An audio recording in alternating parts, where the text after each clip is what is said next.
su aporte, estemos listas para que puedan compartir. De igual manera, comentarles que a partir de las 9 horas más o menos estaremos realizando una pequeña revisión sobre los documentos que ya registraron ustedes, sobre las prácticas, ¿sí? Por favor, necesito ese tiempo para poder llenar esa matriz, porque pese a que se les dio las instrucciones, está mal llenada por algunos estudiantes. Entonces, si enviamos de esa manera, no nos van a aceptar y prácticamente todos se quedarían a seguir esperando esta parte de las prácticas. Entonces, no es justo que por ciertas personas que no cumplan con las actividades que se les plantea, todos los demás tengan que seguir esperando estos oficios, sobre todo para legalizar las prácticas. Pueden estar haciendo, pueden haber ya terminado, pero si este proceso no se agilita, ustedes no tendrían una certificación netamente legal, se podría decir así, de haber ya cumplido las prácticas, porque no está el proceso.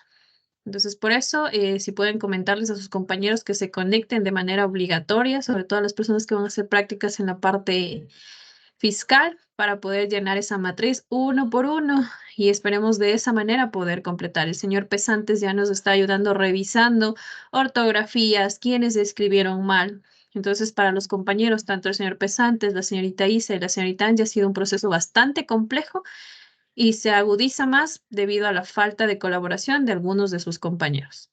Entonces, sí, llamarles la atención por eso, porque no puede ser justo que no puedan llenar una dirección tal cual les pide el documento. Ya eso son cosas de escuela y ustedes ya están en la universidad y no pueden seguir ciertas instrucciones. Entonces, por favor, si ustedes también quieren agilizar esto de prácticas, cumplan o hagan lo que los compañeros les están solicitando. ¿Sí? Eso como una breve introducción para lo de prácticas, ya luego profundizamos más en ese tema. ¿Qué grupo le toca hoy, por favor? Buenas noches, Magíster. Al grupo número 5. Ya, ¿estamos listos? Sí, Magíster.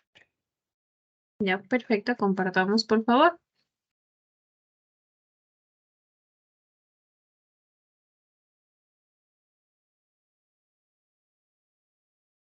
Ya.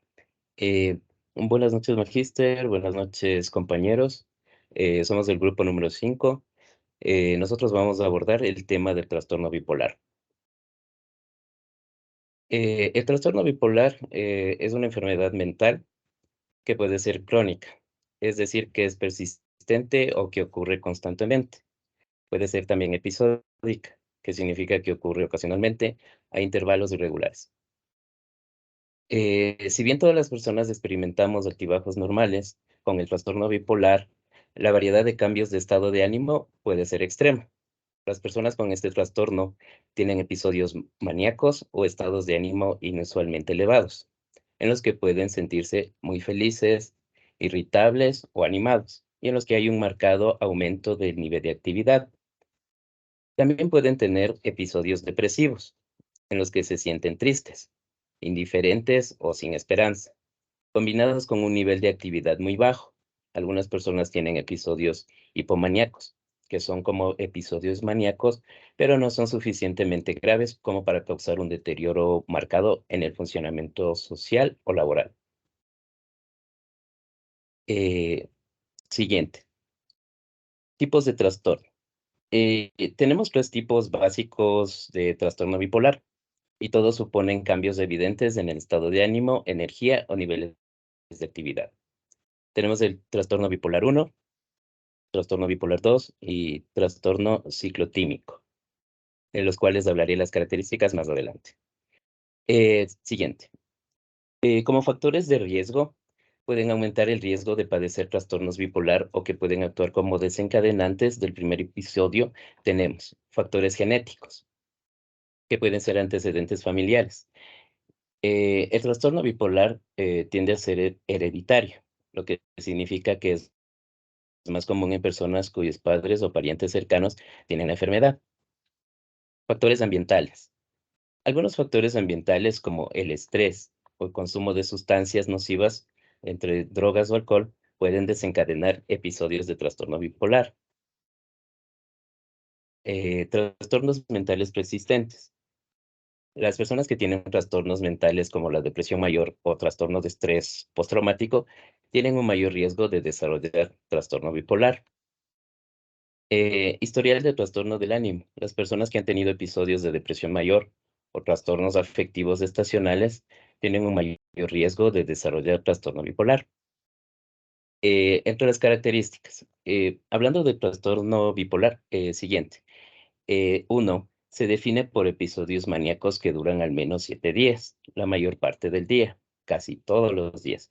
Cuando los síntomas son maníacos, son tan graves que se necesita atención hospitalaria. Por lo general, también se producen episodios depresivos separados, que suelen durar al menos 2 semanas. También es posible que ocurran episodios de alteraciones en el estado de ánimo, con características mixtas. Cuando una persona tiene 4 o más episodios de manía o depresión en un año, se lo llama ciclos rápidos. El WhatsApp de tu mamá. Siguiente. Profe, se quitó la presentación. ¿Se nos puede ayudar con eso, por favor?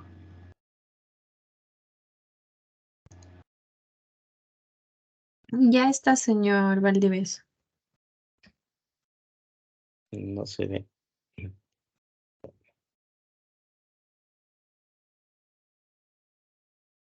Ya, estamos en el trastorno bipolar 2.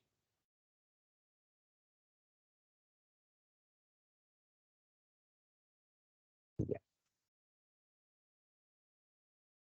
El trastorno bipolar 2 se define por un patrón de episodios depresivos e hipomaníacos, pero son menos graves que los episodios maníacos que ocurren en el trastorno bipolar 1. Siguiente, el trastorno ciclotímico, también denominado ciclotimia, se define por síntomas hipomaníacos y depresivos recurrentes, que no son tan intensos ni duran lo suficiente como para calificarlos como episodios hipomaníacos o depresivos. En el episodio maníaco típicamente se va desarrollando durante 1 o 2 semanas, un humor eufórico o irritable, junto con otros síntomas, como ideas de grandiosidad, disminución de la necesidad de dormir, aceleración del habla e hiperactividad. Siguiente. Los episodios maníacos pueden cursar también con síntomas psicóticos, delirios y alucinaciones, y desinhibición conductual, que puede generar situaciones de riesgo para el propio paciente y las personas de su entorno. Entre los síntomas más habituales tenemos en los episodios maníacos con euforia o irritabilidad, ideas de grandiosidad, como lo había dicho, y aceleración del habla. En los episodios depresivos con retardo psicomotor o hipersomnia, alteración del estado de ánimo. Esto no se lo debe confundir como con deseos o, digamos, como mal dicho, vaguería. Entonces, hay que saber diferenciar eso. Cuando el trastorno comienza por un episodio depresivo, es frecuente que se trate de una depresión leve, de semanas o meses de duración, con enlentecimiento psicomotor o hipersomnia. Durante el episodio mixto, coexisten síntomas de manía como la aceleración del habla, la hiperactividad y las ideas de grandiosidad, como lo había dicho. Gracias. Aquí continúa mi compañera. Buenas noches, magíster. Buenas noches, compañeros. A continuación hablaré sobre los criterios diagnósticos del trastorno bipolar. Si bien es cierto, el diagnóstico del trastorno bipolar se realiza mediante una evaluación exhaustiva tanto de los síntomas y de la historia clínica del paciente. El Manual Diagnóstico y Estadístico de los Trastornos Mentales DSM-5 establece que el trastorno bipolar 1 se puede diagnosticar en función a la presencia de un episodio maníaco único, un episodio hipomaníaco, un episodio maníaco, un episodio mixto o un episodio depresivo mayor. Siguiente.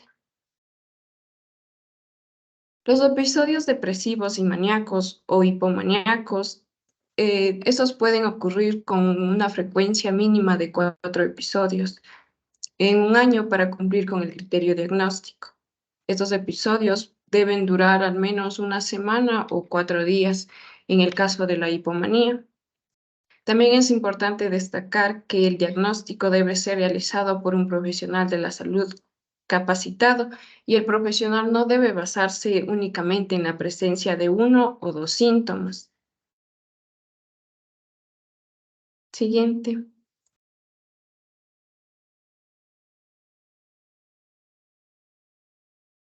Ahora bien, explicaré sobre la estadística del trastorno bipolar en Ecuador. Según nuestra investigación realizada, no se obtuvo un dato exacto. Sin embargo, se ha observado que afecta a las personas de todas las edades, desde los adolescentes hasta los adultos mayores. Siguiente.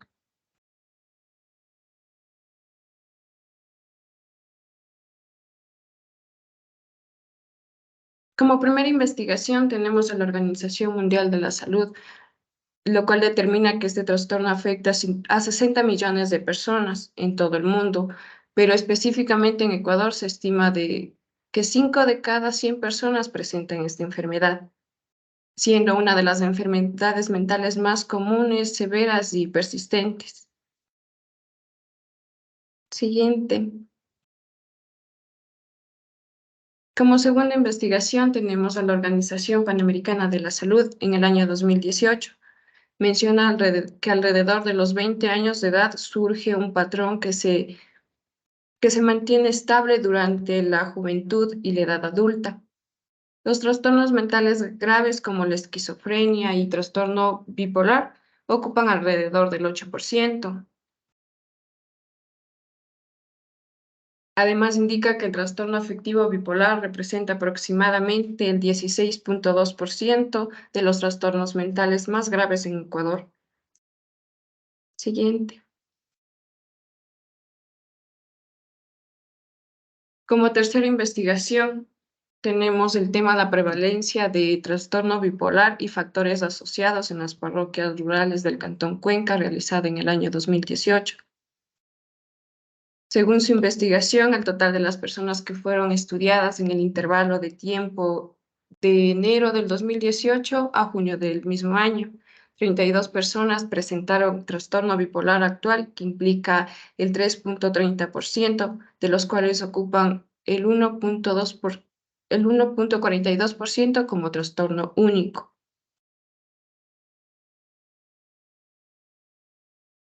Mientras que los maníacos actuales representan el 1.70% de la población y los hipomaníacos actuales el 1.50%.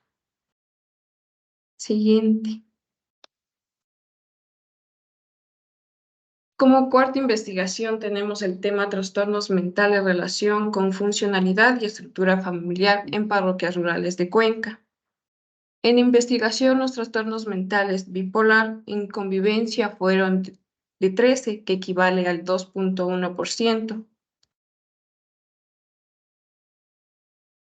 No conviviente obtuvo un resultado de 19, dando un porcentaje de 5.4%, dando como resultado final 32, siendo el 3.3%, mientras que de vida no conviviente un 25, que equivale al 7.1%, y no conviviente un 24, que da un 3.8%, siendo un total de 49, equivalente al 5.0%.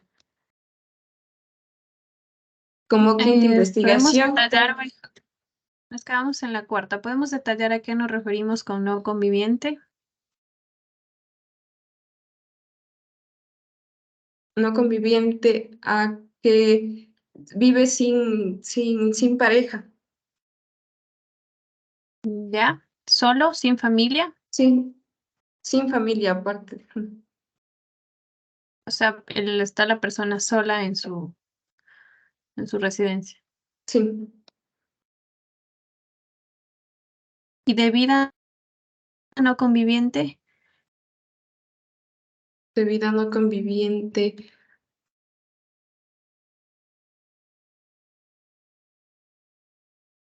Se refiere a que las personas viven, pero no conviven con ninguna persona.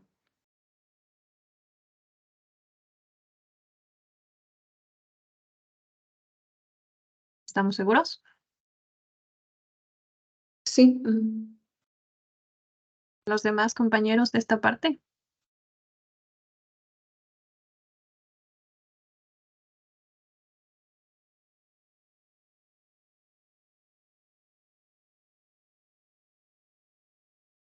Bueno, continuemos.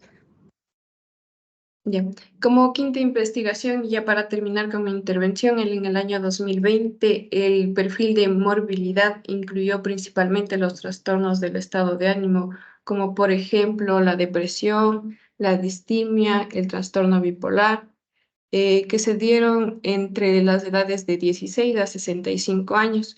En cuanto a relación al género, como primer lugar están los mestizos, seguidos por los afroecuatorianos, y finaliza con los pueblos indígenas.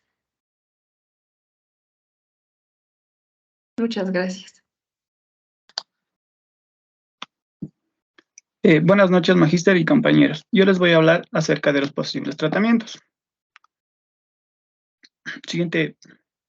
El objetivo principal es controlar los episodios maníacos, mixtos o depresivos que se presentan y posteriormente prevenir la recurrencia de estos episodios. Siguiente. Ya. Las principales modalidades de tratamiento son la farmacoterapia. Aquí se utiliza el litio, los antipsicóticos, los antidepresivos, entre otros. Los psicosociales. En esta podemos incluir la terapia cognitiva, la psicoeducación, la terapia familiar, el apoyo grupal, entre otros.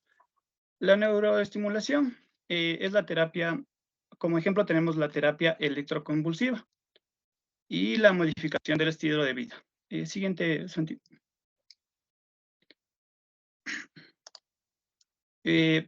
Las nuevas modalidades de tratamiento están el autoconcepto y también los programas de prevención de salud de cardiometabólica en personas que padecen este trastorno.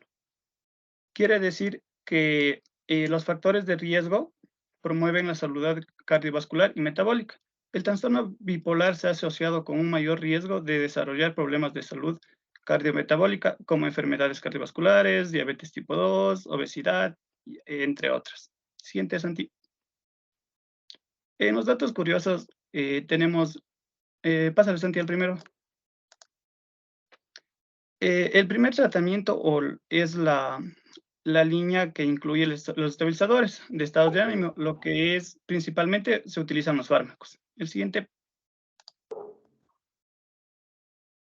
Existe una correlación observada entre el trastorno bipolar y la creatividad. Estudios recientes manifiestan que las personas que tienen este trastorno han demostrado mayor habilidad en las artes creativas y en los talentos artísticos, que comparados con la población en general.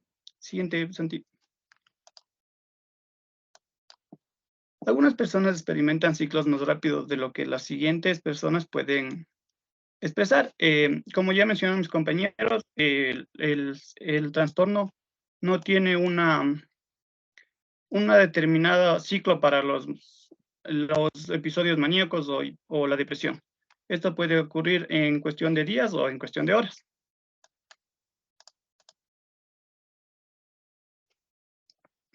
Las personas que tienen el trastorno bipolar esperan varios años para recibir su diagnóstico. Esto es porque los primeros síntomas aparecen en la adolescencia y en la mayor parte de los casos el diagnóstico se hace ya en una edad adulta. Siguiente, Santi. Ya. Las personas tienen una mayor probabilidad de desarrollar un trastorno cormomódico.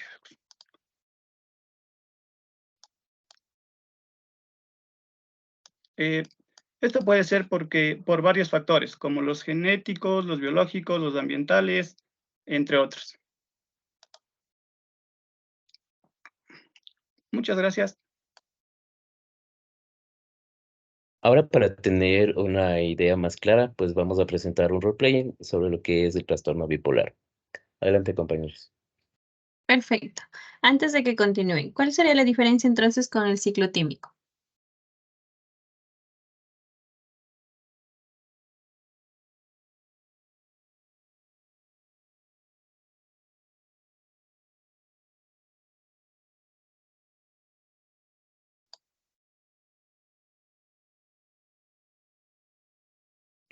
Lo que es el trastorno ciclotímico en sí, a diferencia de los otros, se define que la diferencia de comportamiento digamos, de caliente a frío es menor, no es tan abrupto ni es tan fuerte como lo es el trastorno bipolar 1. ¿Y eso no sería más una diferencia con el trastorno bipolar 2? Sí, o sea, sí, también. Es que eso digo, o sea, en sí el ciclotímico viene a ser, no es tan intenso, viene a ser más bien súper bajo y también no son tan recurrentes. Y en cuanto al ciclotímico, ¿no encontraron algo del tiempo?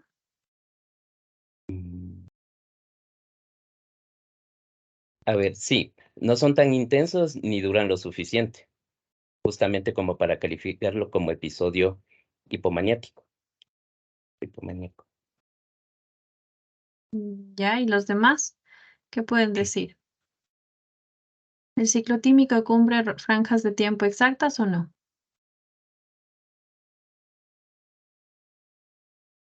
No el señor Escobar, los demás.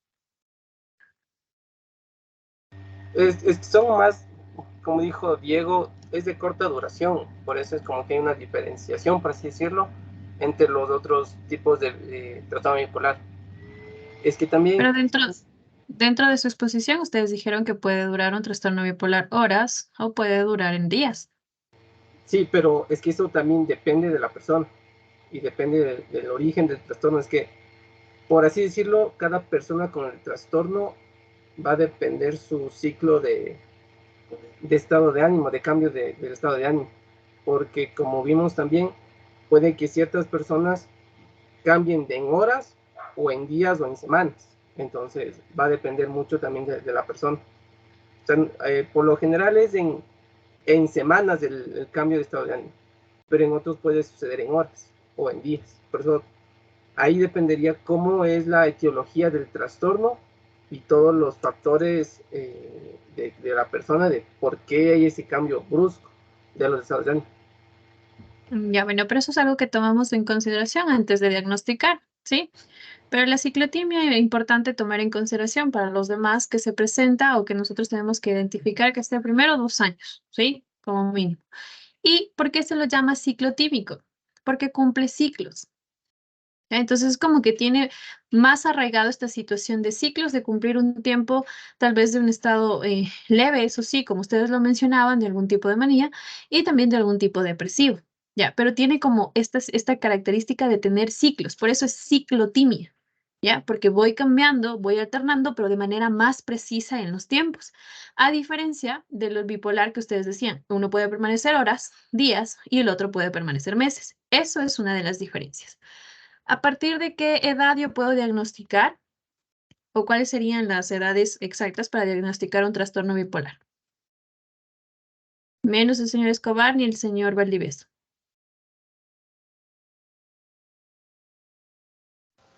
Buenas noches, Magíster. De lo que consultamos, al finalizar la adolescencia ya se puede diagnosticar, no antes, porque todavía no, digamos que no se puede diagnosticar porque en la adolescencia todavía los cambios están bastante alterados, los cambios de humor de los adolescentes. Entonces, según la investigación, a partir al finalizar la adolescencia, más o menos a los 17, 18 años. Ya, y una explicación más exacta del por qué no sería antes de finalizar la adolescencia.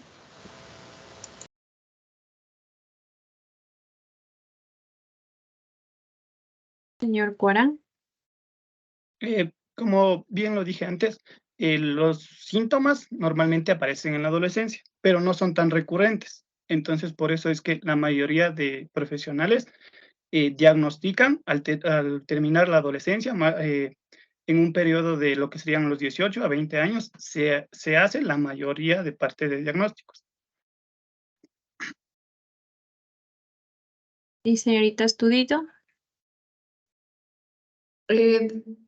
Al terminar la adolescencia, sería la edad por los 20 años, ya que por cada Cada persona es diferente y el trastorno los síntomas pueden variar. Ok. Sigan, por favor, con su roleplaying.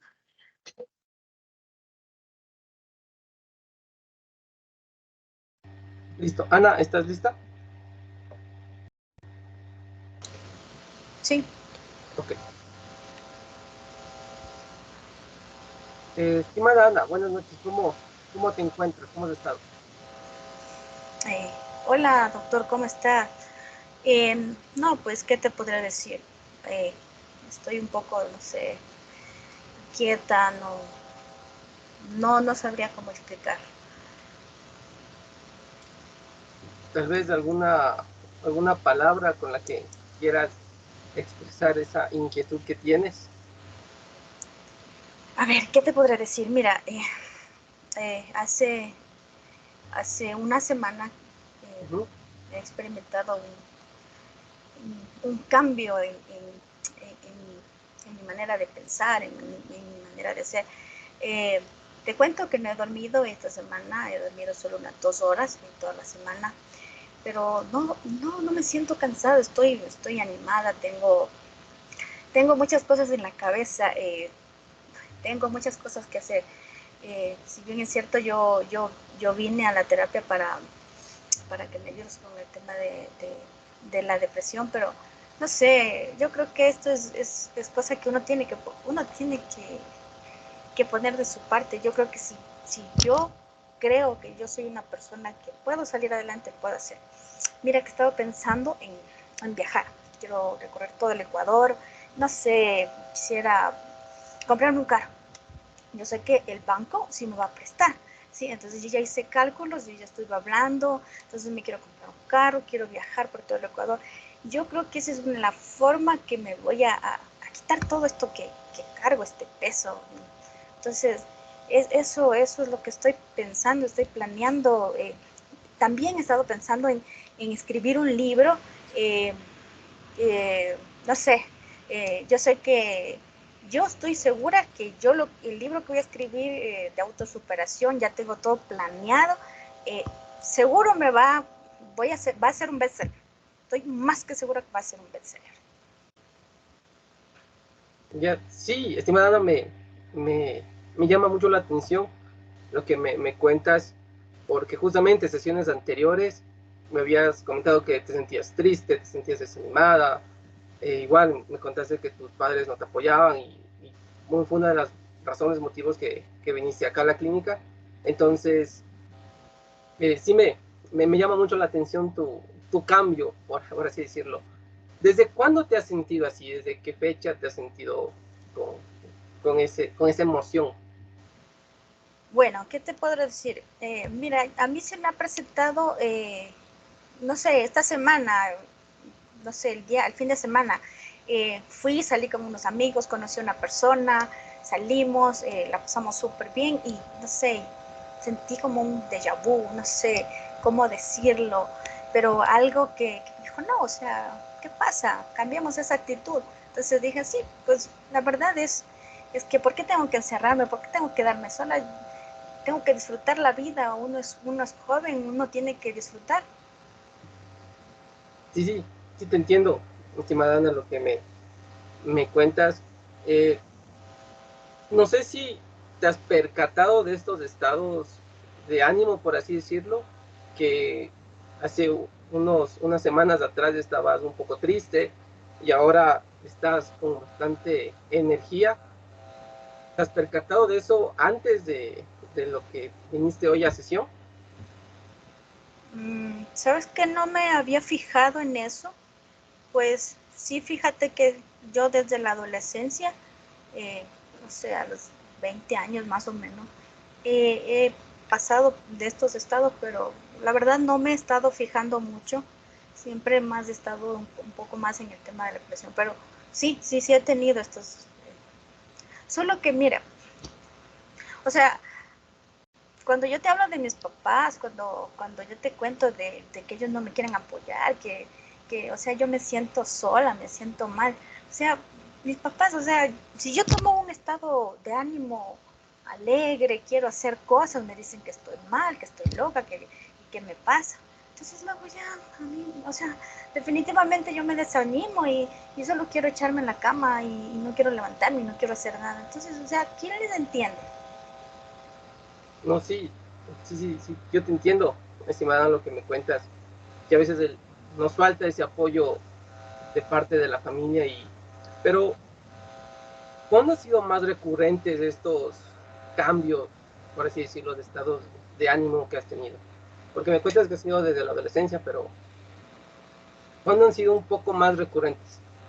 Mira, yo creo que unos 6 meses, y es por eso que también ya mi familia no quiere tratar conmigo. Entonces yo me he sentido mal y me dijeron, ¿sabes qué? Alguien que te trate. Y entonces dije, bueno, o sea, pero si yo me pongo feliz, si yo me pongo eufórica, que si tengo buenas ideas, por ejemplo, estaba pensando el otro día, mira, vender, verás, tengo una genial idea. Quiero importar desde China, quiero importar unos llaveros y yo sé que poniéndome una tienda virtual yo me voy a hacer millonaria. ¿Qué te parece? O sea, pero ahora, cuando yo tengo esas ideas, cuando yo quiero hacer esto, luego mi familia dice que qué me pasa, que por qué no me centro. Entonces, no me ayudan. O sea, en realidad yo me siento mal. Sí, gracias por preguntarme esto, estimada Ana, y bueno, sí, como digo, a veces los familiares, los padres nos pueden desanimar, pero tal vez en tus palabras, ¿cómo describirías a tus padres cuando te pones, no sientes que no tienes ese apoyo?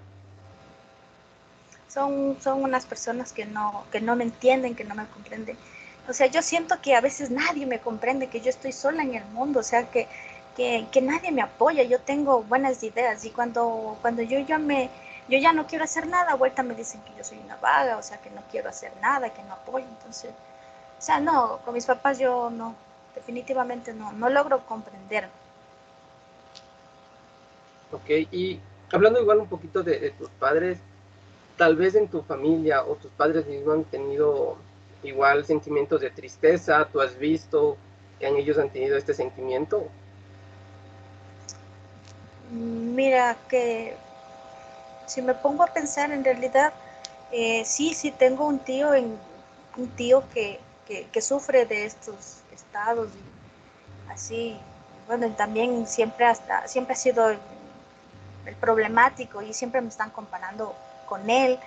No me gusta, yo no sé, yo sé que no soy igual a él, pero siempre él está con esos altibajos y siempre ha sido un dolor de cabeza, pero eso te podría decir.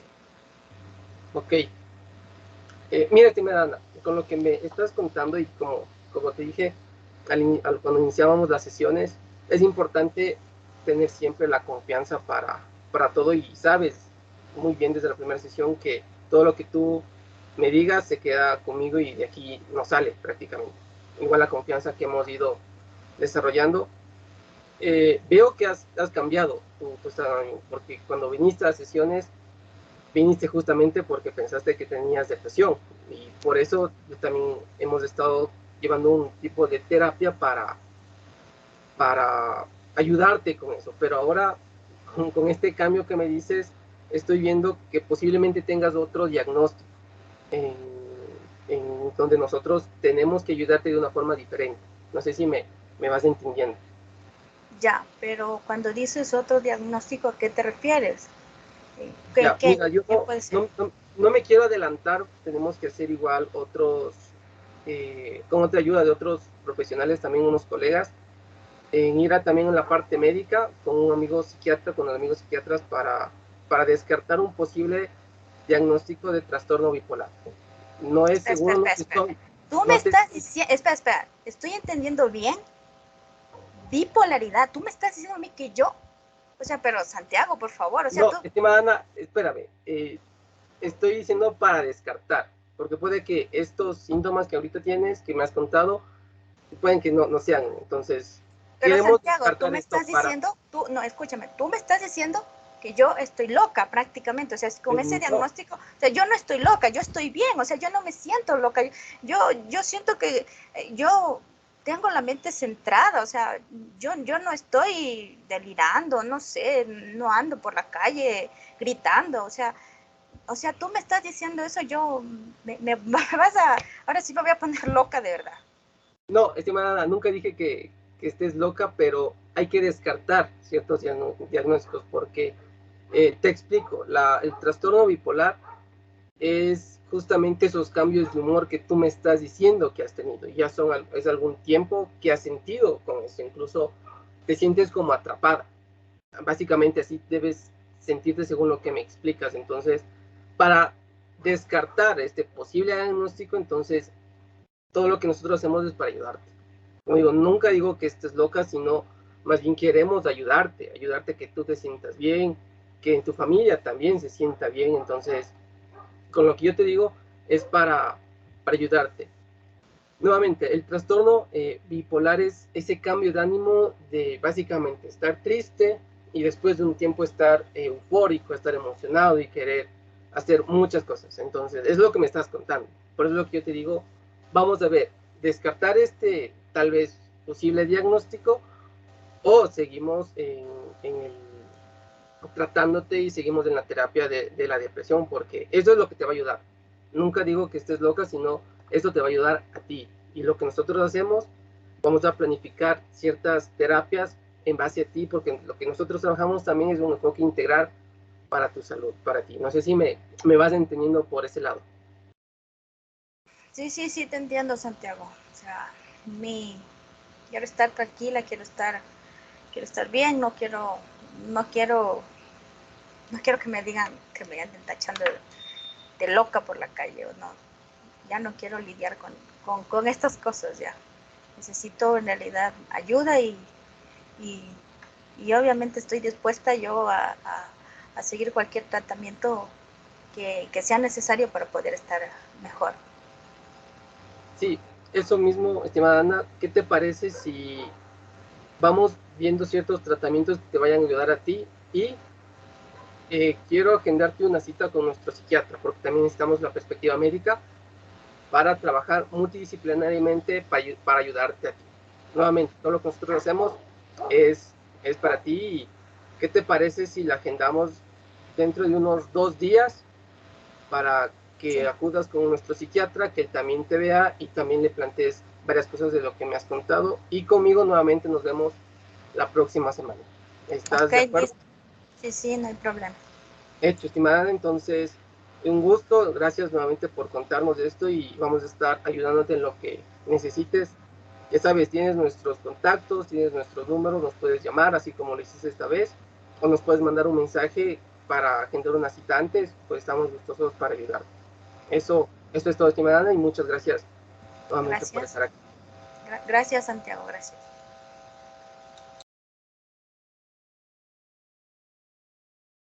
Ya, profe, hemos acabado. Gracias. Ok, muchísimas gracias a ustedes. ¿Comentarios de los compañeros? Si no hay voluntarios, vamos al azar. Señorita Ángulo Amanda.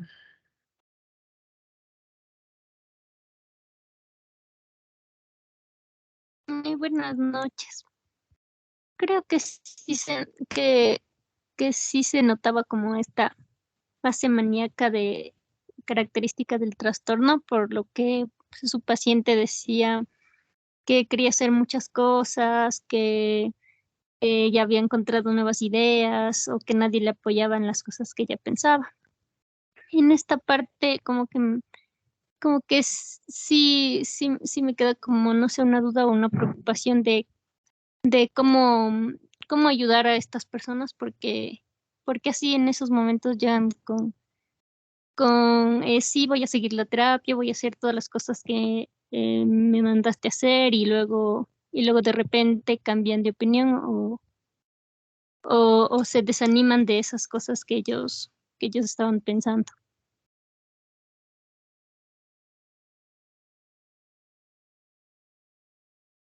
¿Los compañeros?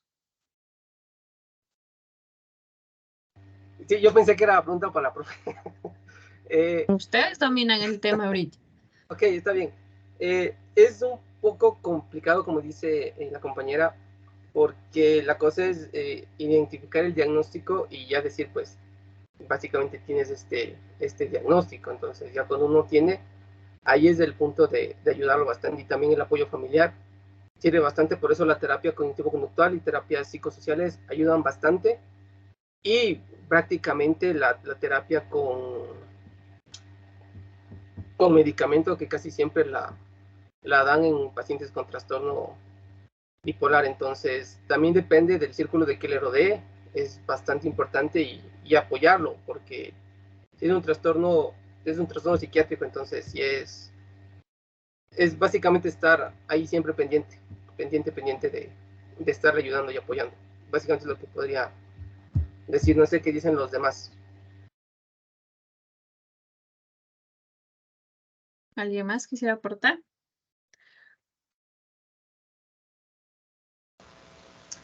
Bueno, yo también opino lo mismo, no es fácil porque las personas con bipolaridad siempre están cambiando de estados de ánimos. Puede ser que en el momento que vaya a una sesión esté con una predisposición, pero obviamente sus estados van a fluctuar.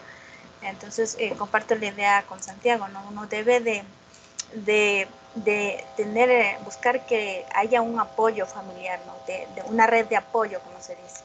Entonces, sí se necesita eso y que la familia se involucre y que no se les deje solo, porque en realidad pienso que, como veíamos en las estadísticas, ¿no? Es muy difícil diagnosticarles porque estos estados son medios complicados de detectar.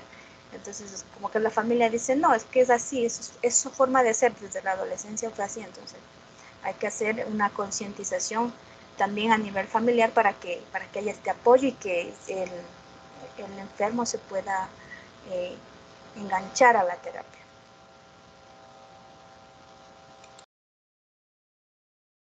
Bueno, un poquito acotando lo que los compañeros mencionan, y cuando nosotros identificamos un trastorno bipolar, como lo refirieron, es complejo tratarlo netamente con la parte terapéutica. Vamos a necesitar entender si hay una causa orgánica, porque los episodios maníacos, yo diría que la compañera fue bastante leve en comparación de cómo se pueden presentar. Tienen agitación motora, tienen situaciones de que nos hablan demasiado rápido, que es taquilalia, ¿sí? Hablan demasiado rápido que sus ideas no se pueden entender. Hay afectaciones ya del sueño. ¿Por qué? Porque ustedes saben que la persona en un estado de manía no puede dormir por esta rumiación de ideas, por esta situación de querer tomar riesgos, de asumir cosas, tener ideas que ya van más allá de una situación de un emprendedor o de alguien que quiere hacer algo nuevo, sino ya va alguien que tiene ideas que pueden llevar a actividades que le causen daño, situaciones como esas que nosotros podemos evidenciar en un paciente con este trastorno bipolar. Puede ser interesante, bueno, como tal, un proceso terapéutico más lo van a trabajar con la familia, porque la familia va a ser este proceso agotador de ser un cuidador directo, o ser una persona de cuidado directo, quien va a tener que ayudarle en las crisis, quien va a tener que controlarle. Entonces, esto genera un cansancio emocional, ¿ya? Y ahí es donde principalmente nosotros vamos a tener que intervenir, porque muchas veces a la persona que esté con ese trastorno lo van a dopar, ¿sí? O le van a mandar alguna medicación si está en un estado de manía, para que pueda relajarse, para que pueda dormir, ¿sí? Porque necesitamos conservar también su estado. Obviamente ustedes saben que no dormir genera alteraciones también complejas a futuro. Entonces, todo eso es algo que debemos ir controlando. Señor Godoy.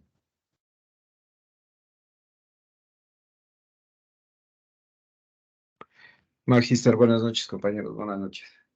Dentro de un proceso que ustedes como profesionales ya identificaron que posiblemente se trate de un trastorno bipolar, ¿es factible o no es factible tratar de inducirle de cierta manera al paciente para que puedan sacar más factores o evidenciar más síntomas que pueda facilitarles este diagnóstico o no es posible inducirlo?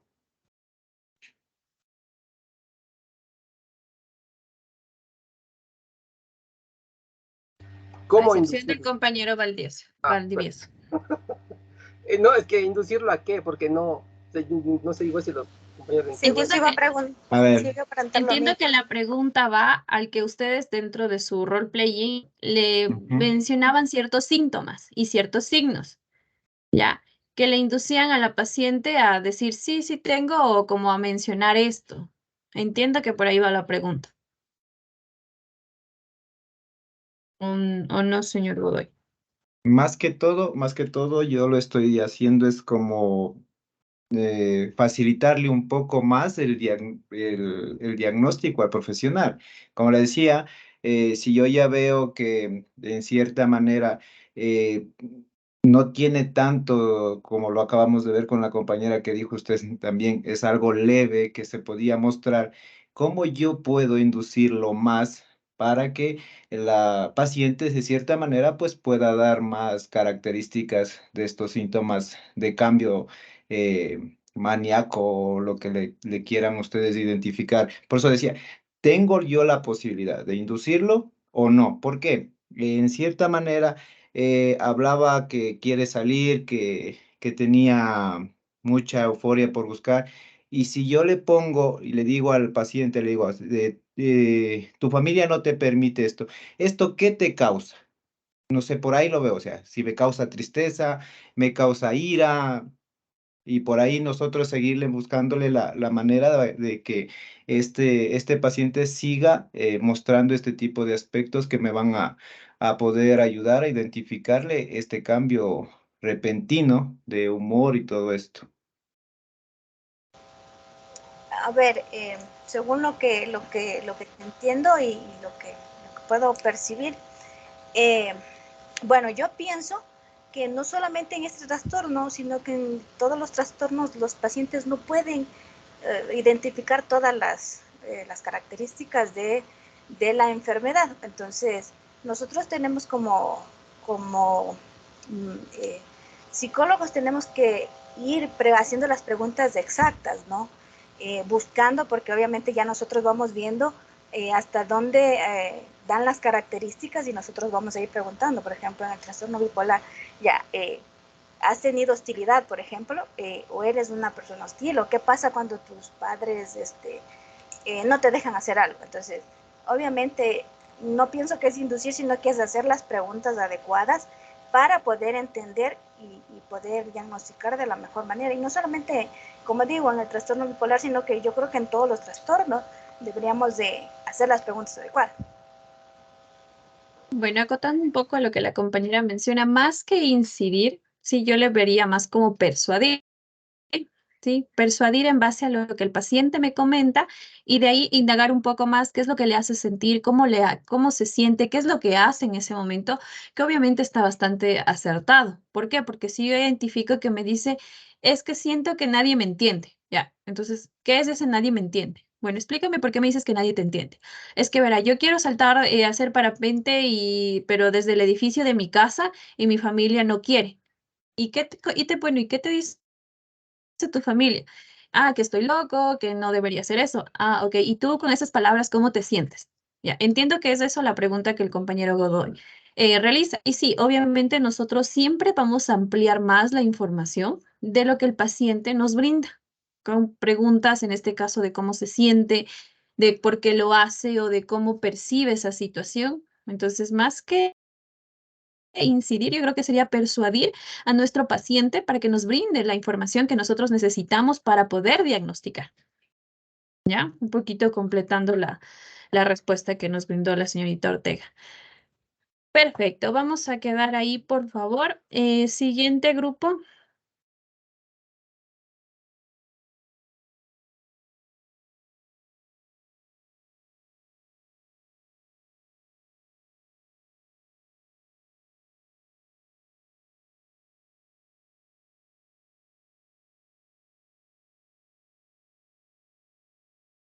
¿Quién va a compartir para poder cederle el control? Buenas noches, Magíster. Va a compartir Heidi Estupiña. Ya, déjeme colocarle como moderadora.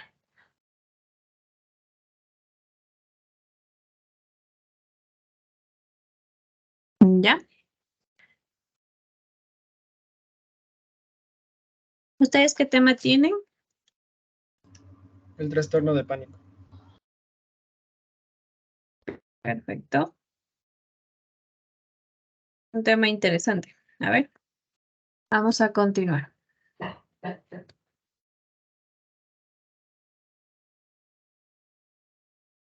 ¿Le pueden ver, profe? Se me está cargando todavía, le veo la pantalla negra. No sé si es mi internet o a los demás compañeros se les cargó. No, igualmente está la pantalla oscura. Magister, buenas noches. Disculpe, yo estoy en el grupo, pero voy a entrar y volver a salir porque se me ha quedado el Teams toda la pantalla negra. No veo nada. Entonces no sé, puede Sí, ser. estaba en la pantalla negra. No, Lo no, o que sea, no me compré. ve ni mi imagen ni nada. Y a veces cuando, no sé si tengo que reiniciar porque no veo nada. ¿Ya? Ok. Profe, ¿y ahí? La verdad que no, yo no le veo.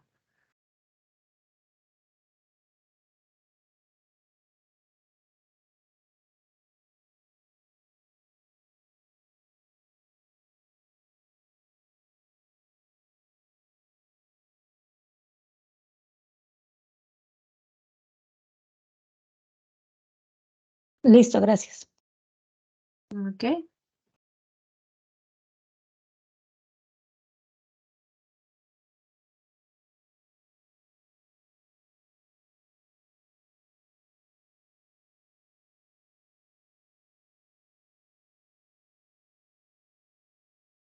Sigue sin poderse visualizar.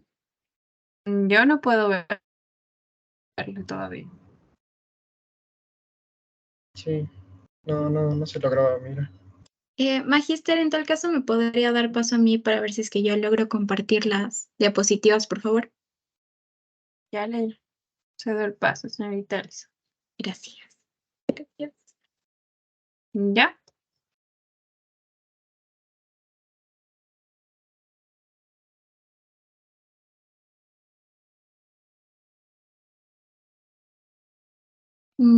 ¿Se logra ver o...?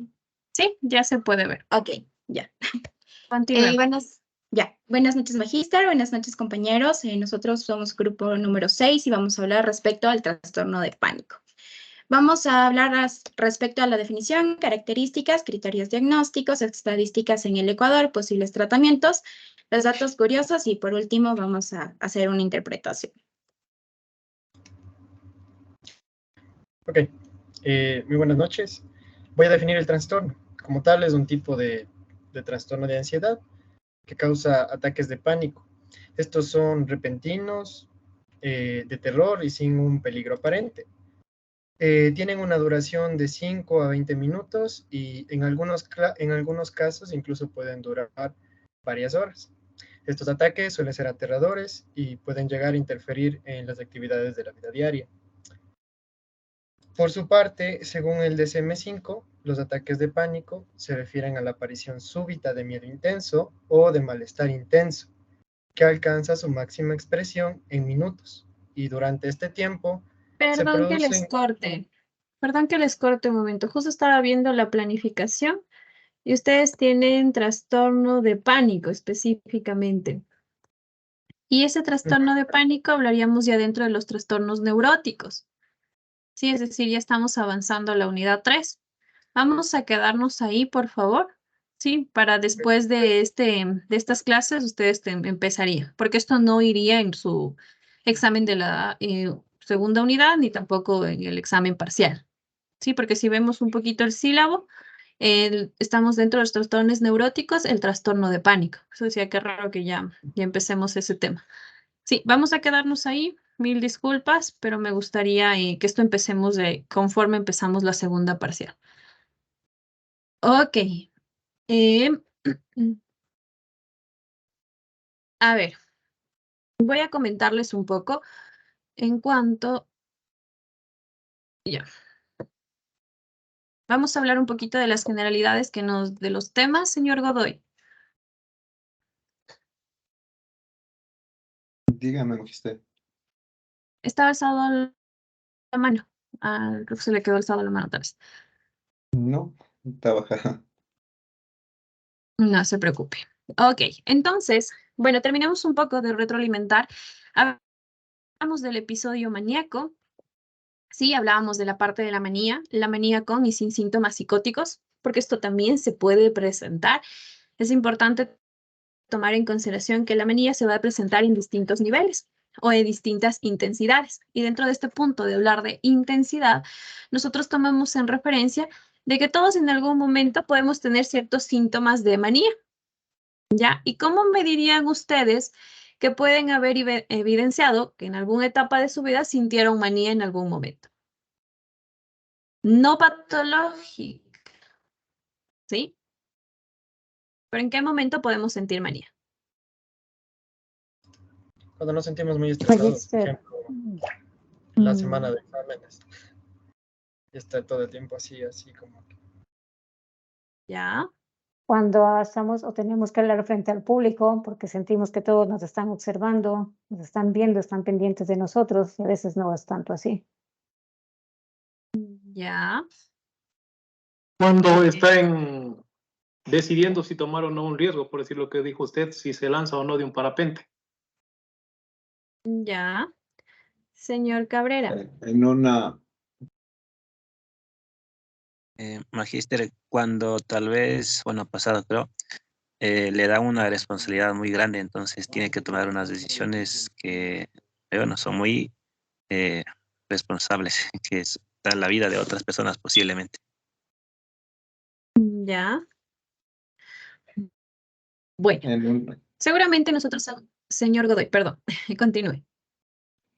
sí, justamente decía yo en nuestro caso en una manifestación, en una huelga como, o paro, como lo decimos nosotros, ahí creo que nosotros intensificamos esta manía porque tenemos cambios muy repentinos de humor por la situación, por el contexto en el cual estamos viviendo.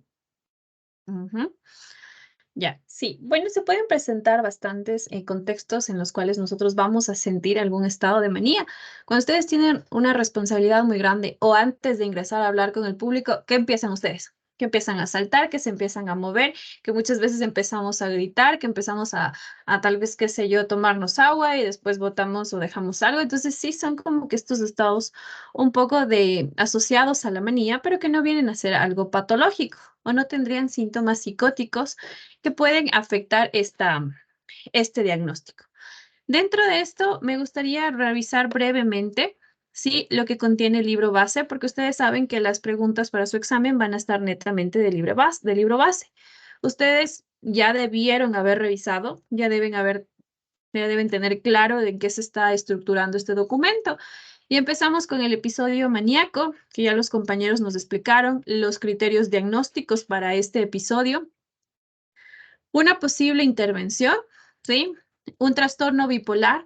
Dentro de esto es importante que ustedes tengan muy claro cuando hablamos de un trastorno bipolar tipo 1 y cuando hablamos de un trastorno bipolar tipo 2. ¿Cuál sería la diferencia entre el trastorno bipolar tipo 1 y tipo 2?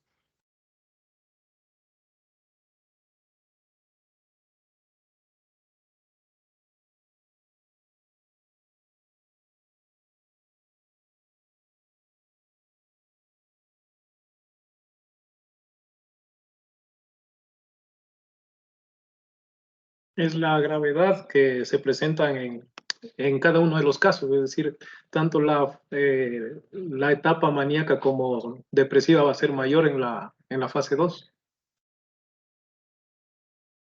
¿En la 2? ¿Seguro? Señor Pesantes. Sí, a ver, nos explicaron que habían las dos, ¿no? La 1 y la 2. La 1 se diferencia que hay ataques maníacos y depresivos, y en el tipo 2, hipomaníacos y depresivos. Esa es la diferencia, es lo que se presenta. Entonces, si nosotros hablamos de maníaco e hipomaníaco, hablamos de la intensidad que se puede presentar en estos estados de manía. Cuando nosotros hablamos de maníacos, es una intensidad muy grande, muy elevada, muy fuerte. Entonces va a necesitar esta persona que le hospitalicen o un sedante o algo específico como tal para poder controlar ese episodio maníaco. En el hipomaníaco, la persona puede continuar dentro de su contexto porque los síntomas no son tan complejos que requieran hospitalización. Ya, en el caso que expusieron sus compañeros, ¿sería tipo 1 o tipo 2?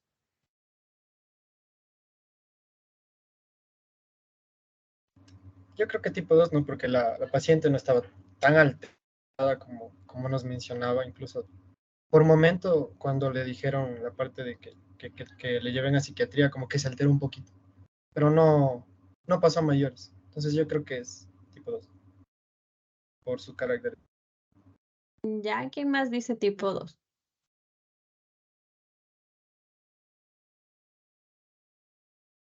Señorita Allison, ¿qué sería para usted?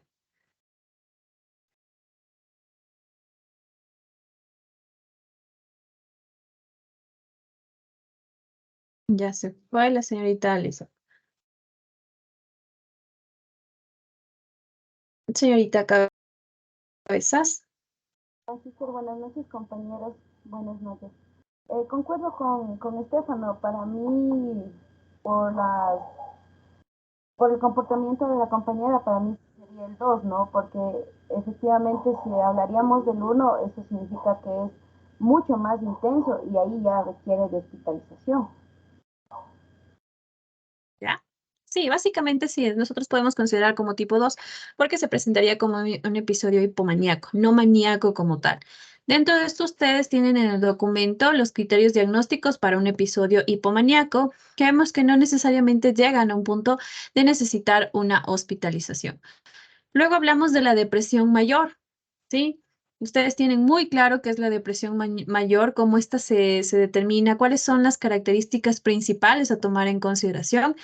Y recuerden que una depresión mayor nosotros podemos diagnosticarla, aun si los síntomas se han presentado tal vez en unas 2 o 3 semanas, sí tenemos intentos autolíticos. Esa es una de las características principales para nosotros diagnosticar la depresión mayor.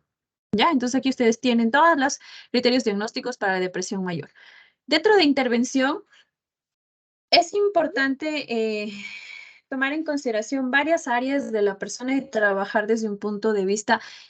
Yo sí lo mencionaría como sistémico, ¿sí? Para que se pueda también trabajar este paciente con su familia, con todas las redes que tenga de apoyo, ¿sí? Por eso, bueno, yo considero que la corriente sistémica también aporta mucho al proceso terapéutico con los pacientes, porque sí nos brinda algunas alternativas bastante viables para poder generar un tratamiento adecuado con nuestro paciente, identificando que no es un individuo solo, sino que tiene redes de apoyo que tal vez están debilitadas los canales de comunicación, pero que podemos trabajarlo desde ese punto. ¿Sí? Ahí tienen un tipo de terapia, la cognitivo-conductual, la interpersonal y ritmo social y la remediación cognitiva. Dentro de esto justo estaba presentando, o bueno, leyendo un documento que es de Lucio Valareso. Sí, él nos habla mucho de este proceso de terapias y cómo nosotros podemos ir reforzando, tomando o reforzar conductas, tener un reforzamiento negativo, un alivio de la aversión, un alivio respiratorio, que son como técnicas que él propone para que nosotros podamos trabajar con nuestro paciente. Pero esto netamente ya es psicoterapia, ¿sí? Pero me parece interesante que lo puedan tener, que lo puedan leer, porque es un libro bastante bueno. Habrá cosas que apoyemos, tal vez cosas que nos parezcan no adecuadas, pero es importante que puedan leer. Por ejemplo, aquí habla de la catarsis, ¿sí? ¿Cómo lo podemos provocar? ¿Qué es lo que se hace en un estudiante? Una terapia aversiva, ¿sí? ¿Qué es lo que se hace? Un tiempo fuera, un costo de respuesta o el castigo, ¿sí? Inhibición externa, detención del pensamiento, cómo podemos detener los pensamientos cuando son estos con pensamientos irracionales.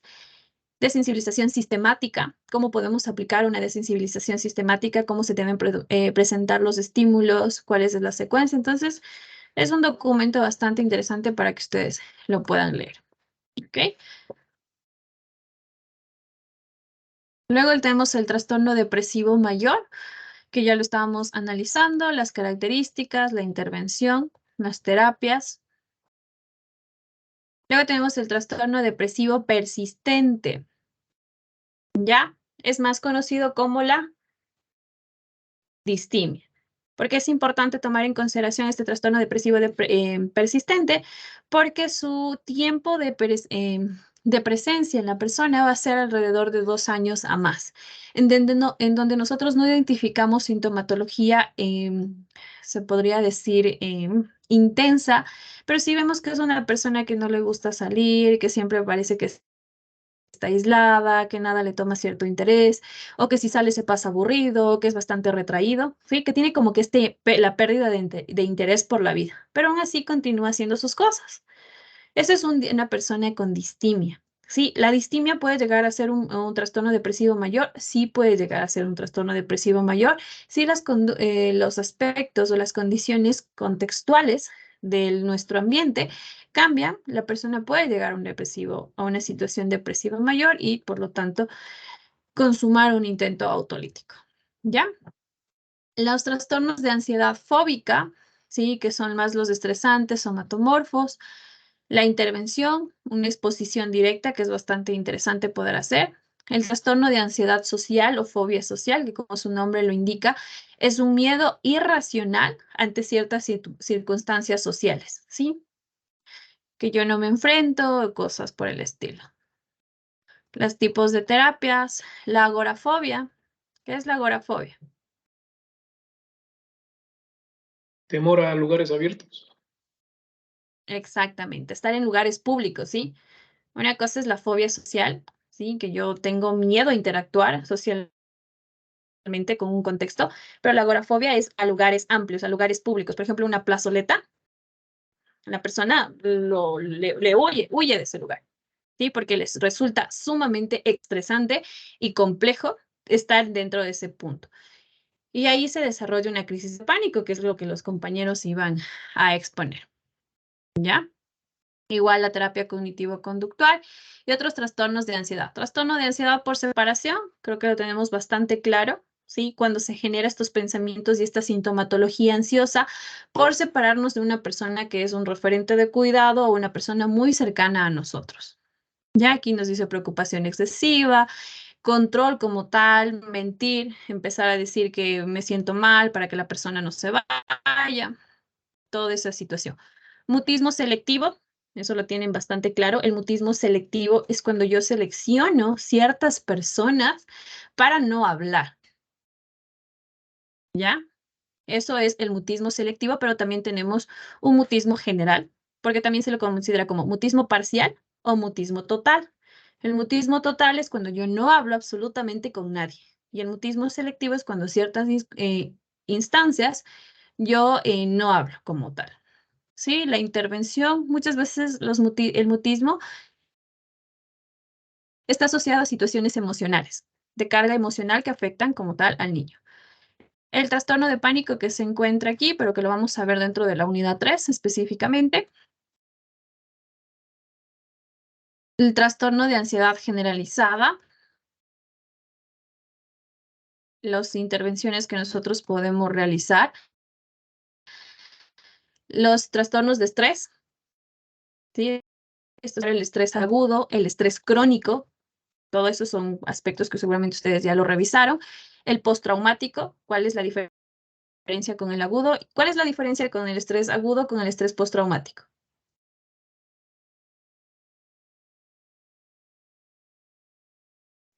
Profe, ¿puede repetir?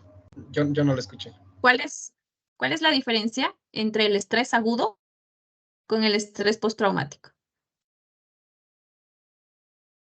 El estrés postraumático, como su nombre lo dice, ya sería por el hecho, ¿no? Por lo que le pasó. Entonces el trauma ya supera ahí se me fue. El trauma ya supera a la persona. Entonces, como tal, siempre regresar al trauma va a ser muy difícil para la persona. Sería un nivel, no sé, yo le diría como una escala muy fuerte, muy arriba. Yo pienso que, en cambio, en el agudo, tendría todavía un poco de control. Yo creo que eso se diferenciaría. Señor Minda. Pienso que en la parte del agudo les diferencia únicamente la duración. Porque este estrés agudo simplemente, qué sé yo, se va a prolongar por menos de un mes, mientras que el estrés postraumático ya se define después de 6 meses. Ya, puede ser. Bueno, esa podría ser una diferencia. Señorita Valdés. Buenas noches, magíster. Que el agudo es algo repentino, en cambio el postraumático es después de un evento, como lo dice el nombre. Ya, también se puede definir o diferenciar por el estímulo, por el tiempo y también por la gravedad. Ya, pero la gravedad va a ser un poco ambigua poder nosotros diferenciarlo, porque en un agudo puede haber una gravedad compleja, mientras que en un postraumático puede ser una situación que si bien es cierto, aún permanece después del tiempo, después del trauma, pero que tampoco sus secuelas son complejas, ¿sí? Pero netamente se basa en el estímulo o en el evento que generó como tal la reacción o la sintomatología. ¿Ya? Que lo mencionó la compañera Cabezas. Ok, la intervención, los trastornos de adaptación, sí, eso también es importante que tomemos en consideración, esto dentro de los trastornos de estrés, ¿sí? Desarrollar síntomas emocionales o comportamentales como respuesta a un factor estresante, que esto se produce en los 3 meses siguientes al factor del estrés, un malestar intenso, un deterioro social en las esferas también de desarrollo de la persona. Y los síntomas no representan también una parte de un duelo anormal. Este trastorno de adaptación se presenta mucho cuando tenemos pérdida de familiares, ¿sí? Porque no nos podemos en realidad adaptar a una nueva realidad, a un nuevo contexto, sin tal vez una persona que estaba o que su muerte fue sobre todo repentina, que no fue estructurada o se tenía ya la idea de que la persona va a fallecer. Sobre todo en estas muertes, no recuerdo el término, se me fue. En estas muertes violentas se genera mucho este trastorno de adaptación, pero ahí nosotros tenemos que diferenciar si es una situación de duelo. Si, por ejemplo, yo digo, falleció que la persona por una muerte violenta y a los 1 mes, 2 meses, quiero que ya la persona esté bien. No, necesita un proceso, necesita tener sin un acompañamiento, pero sí va a requerir más tiempo para poder trabajarlo y no por eso es patológico. Si ya pasa de los 6 meses, ¿sí? El año, y ahí sí hablamos de una situación patológica.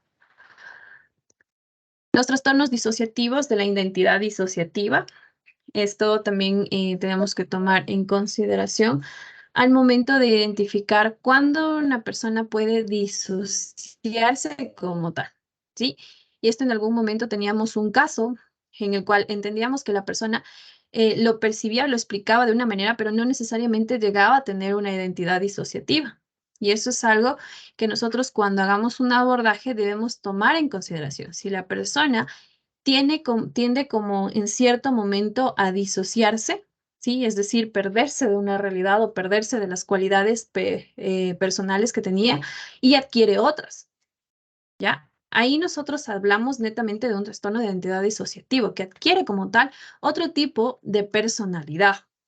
Mientras que si la persona me dice, es que a veces siento que soy otra persona, eso no es un trastorno de identidad disociativa, sino simplemente es una percepción que la persona tiene. Cuando nosotros observemos e identifiquemos que la persona nos dice, sí, es que tal vez en un momento yo me siento muy introvertida, muy aislada, pero hay otros momentos en los que yo soy el alma de la fiesta, soy extrovertida, me gusta maquillarme, me gusta salir.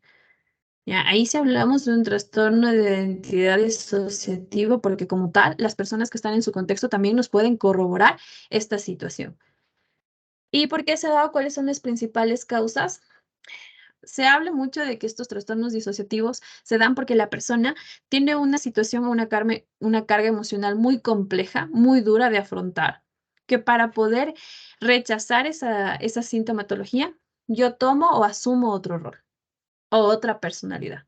Por ejemplo, en las situaciones de abuso, ¿sí? De abuso múltiple, ya todo eso puede ser una de las situaciones que se puede generar para que haya un trastorno de identidad disociativa. Trastornos de la despersonalización o la desrealización, ¿sí? Es básicamente tener una alteración a nivel de nuestra conciencia específicamente, de que ya estamos fuera de nuestro cuerpo. Ya no sé si a ustedes les ha pasado que suelen decir, hay personas que dicen, es que estoy dormido y yo me salgo de mi cuerpo y me veo. Ya, eso, pero en la realidad. Tener una situación de despersonalizarme, es decir, salirme de lo que yo soy, entendiendo que es como un alejamiento de todo lo que vendría a ser la parte de mi cuerpo y entender que tal vez soy otra persona, ¿sí? Que no me reconozco como tal dentro de lo que yo soy. Si yo me veo en un espejo, no sé quién es, no le conozco. Es una situación de desrealización o de despersonalización. Igual aquí tiene los criterios diagnósticos, ¿sí? Trastornos somatomorfos. Dentro de esto tenemos los síntomas somáticos, es decir, cuando nosotros ya de la parte psicológica llegamos a la parte orgánica y generamos una situación orgánica, como puede ser sobre todo estas tensiones musculares, las alteraciones al nivel del acné, el vitiligo, ¿sí? La alopecia, todas estas como situaciones somáticas que la persona llega a desarrollar por una situación psicológica como tal. El trastorno de ansiedad por enfermedad, que viene a acercarse un poco recuerden, los pensamientos ansiosos siempre van orientados hacia el futuro, ¿ya? Entonces yo tengo un miedo excesivo al desarrollo de una enfermedad. ¿Por qué? Porque tal vez tengo un familiar cercano que falleció por esa enfermedad. En la pandemia se dio mucho este tipo de trastornos de ansiedad por enfermedad, ¿sí? Sobre todo por la patología que esto mencionaba, que en un inicio era bastante compleja, nos llevaba a la muerte muchas personas cercanas de nuestro círculo fallecieron por esa enfermedad. Entonces, obviamente hay personas que generamos miedo y generamos mecanismos de defensa o de protección, pero había personas que ya llegaban al desarrollo y que hasta actualmente continúan y se mantienen aisladas. Siguen tal vez solo observando el mundo o la sociedad a través de una ventana, porque aún tienen como tal este miedo y a un punto irracional, ¿sí? De esta enfermedad específica. ¿Ya? Y de igual manera, los trastornos de la conducta alimentaria, esto estoy segura que lo vieron en psicopatología, porque esto es lo que se ve en psicopatología 2, lo que es la pica. Cuando nosotros hablamos de pica,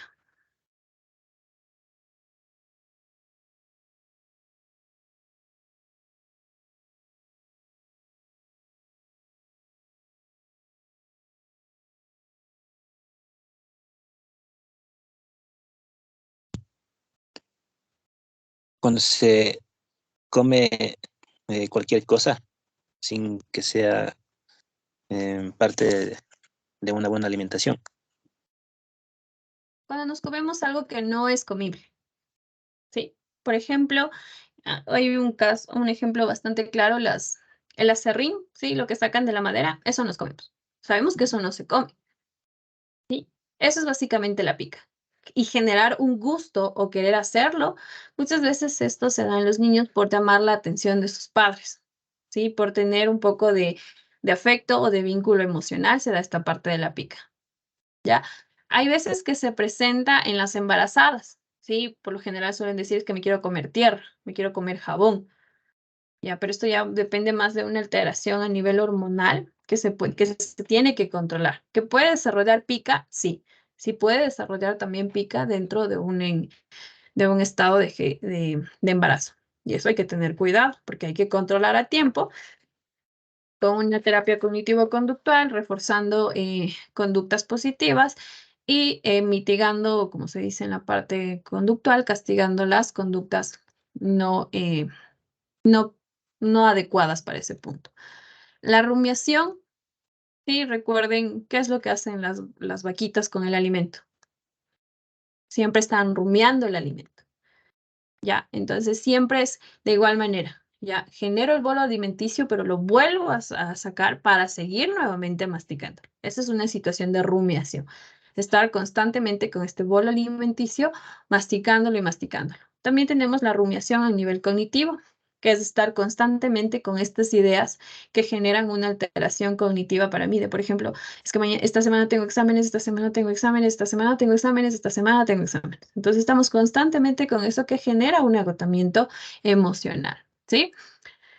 Trastorno de evitación o restricción de alimentos, que como su nombre le indica, es restringir los alimentos. Dentro de esto tenemos también la anorexia nerviosa, la bulimia, ¿sí? Como trastornos clásicos dentro de la parte de las patologías. El atracones, que es netamente poder llevar alimentos desmesurados a mi boca, ¿sí? Es decir, no, ni siquiera me caben en la boca, pero yo sigo comiendo. Entonces, eso es una situación de atracón. Trastorno del insomnio, ¿sí? Hipersomnia, en cambio de dormir demasiado, como su prefijo lo dice, es demasiado el sueño que la persona tiene y pasa durmiendo, que se presenta mucho en las patologías depresivas, ¿sí? Se genera una hipersomnia y la persona despierta cansada. Aparte de que durmió demasiado tiempo, no es un sueño reparador, sino es un sueño que también le agota y que le genera malestar. Trastornos del ritmo circadiano del sueño-vigilia. Ustedes saben que nosotros nos manejamos en un ciclo, o como se lo dice, circadiano, ¿ya? ¿Por qué? Porque nuestro cerebro produce en ciertas horas del día mayores neurotransmisores para producir este proceso de sueño-vigilia. Por eso es lo que se nos menciona, que si nosotros ya tenemos nuestro círculo o nuestro ciclo circadiano a nivel de Ecuador y cambiarlo cuando vamos a Europa, es complejo, porque es todo un proceso de cambiar a nivel neurológico y les da o nos genera los famosos jet lag, no sé si han escuchado, que es esta alteración a nivel orgánico de cómo mi cuerpo rechaza o trata de adaptarse al nuevo contexto donde yo voy a estar. ¿Sí? Por eso dicen, si vas a un lugar, por ejemplo, Europa, trata de mantenerte despierto las horas que se tengan que cumplir, porque con eso tu cuerpo también se va adaptando a este nuevo ciclo de sueño-vigilia, ¿ya? Y lo propio cuando ustedes regresen o cosas así. Entonces, eso es un famoso jet lag. Trastorno de pesadillas, que como su nombre lo indica, por lo general suceden en niños. Disfunciones sexuales no orgánicas, eso quiere decir que no hay una explicación desde el punto médico de por qué la persona no puede, en este caso, tener un orgasmo o poder tener relaciones con su pareja. Eso es no orgánicos. No hay como tal algo médico que represente o genere una alteración en la persona. Dentro de esto, la disminución, ausencia del deseo y placer sexual, impulso sexual excesivo, vaginismo psicógeno, ¿ya? El vaginismo psicógeno es cuando a la mujer le causa dolor excesivo la penetración. ¿Y esto por qué? Porque la mujer contrae los músculos tan fuerte que se ha identificado casos en los cuales la mujer tiene relaciones con su pareja, pero llega a una situación tan compleja de vaginismo que atrapa, en este caso, el pene del hombre y no lo pueden, en este caso, sacar o no pueden retirarse, sino simplemente con el médico que le genere no recuerdo el nombre, pero es para que se genere esta distensión muscular. Ya, así de complejo puede llegar a ser en ocasiones esta parte del vaginismo psicógeno. La dispareunia psicógena es, en cambio, el de dolor persistente y recurrente que aparece en las relaciones sexuales, ¿sí? Esto muy anclado a una parte emocional de angustia en cuanto a la penetración puede deberse a experiencias pasadas no gratificantes y también a algún posible abuso sexual. Trastornos, en cuanto al orgasmo y a la eyaculación precoz, todo esto que nosotros podemos identificar dentro de este punto. Esos son los temas que se encuentran dentro de lo que es la